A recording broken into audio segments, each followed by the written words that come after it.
Hey everybody, how's it going? Welcome back to Copper Jacket TV. So if you remember from my last video, we talked about 3 new very important gun control bills that were just recently signed by the governor of California. In that video, I mentioned that there was quite a few more bills that he had signed on the same day. But did you know that he signed into law almost a total of 24 new gun control bills?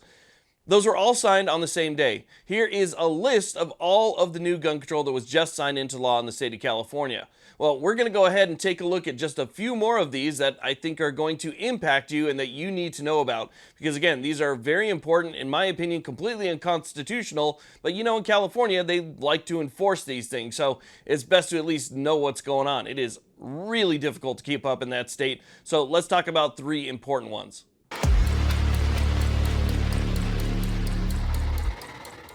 Now, real quick, if you want to support this channel and you're watching, you haven't yet subscribed, hit that little subscribe button. It's free. It only takes a second, but it helps me out quite a bit. And hit that little alarm bell. That'll let you know when new videos come out, and you can stay up to date on what they are trying to do to your rights. Okay, so let's go and start off by talking about AB 725. Again, recently signed by the governor, and I gotta be honest, this one is going to make your head spin. It's so difficult to wrap your head around this one that I've been thinking about it for days, and how could they possibly enforce it? But you know how in California, if you lose or you have a firearm stolen from you, then you have a certain amount of time to report that to law enforcement. If you fail to report it in that amount of time, it could be punishable by an infraction all the way up to a misdemeanor. Well, in California, that just simply wasn't good enough for them, so they decided to add on to that. And what they did was they added precursor parts, or what California considered to be precursor parts, to that reporting requirement. So now if you have lost or stolen precursor parts, that has to be reported to law enforcement within the specified amount of time.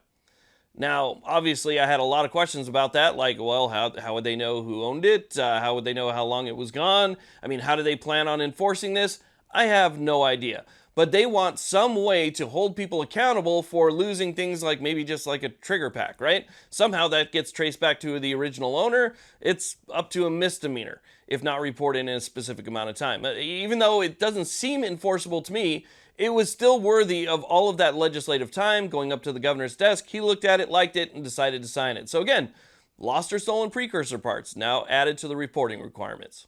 Okay, so the next one that was just signed was AB 1406. So you know how California likes to withhold your Second Amendment rights from you for a period of at least 10 days? Typically it's 11 days because whoever you got it from makes you pick it up on the following day, right? So 11-day wait. Well, the California Department of Justice just signed into law a way to delay that for up to another 30 days. So now potentially if there's problems within the DOJ or there's some type of issue, they can delay it another additional 30 days, causing you to have to wait up to 40, even 41 days before finally being able to pick it up. Okay, so if your eyes aren't open yet, this next one's definitely going to do it. We're talking about AB 1587, which creates special merchant codes for your FFLs and vendors. So if you're going to get something that, let's say, doesn't currently fall within California's registration scheme, then guess what? There's still a merchant code attached to it so that the financial institutions and the state still know where you were and what you were getting.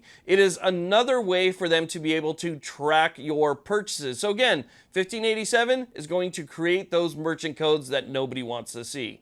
Okay, so let's go and finish it up with AB 92, which creates another prohibition in the state of California as if they need anything else prohibited. But what this bill does is it changes the law so that in California, if you are somebody who is prohibited from purchasing or owning firearms, you are now also prohibited from owning armor. And that's something that I guess they're planning on enforcing. So again, something that's just, wearable for your own defense that doesn't do anything to anybody else except protect you is now going to be prohibited from those individuals. So again, it's just California finding every possible little thing that they can do, any type of imaginative thing that they can come up with just to say that they, did something. That's what's happening here. And you see it every single year. You're like, how could they come up with anything else? They've already banned just about everything. There's a law that governs pretty much every small detail of that right.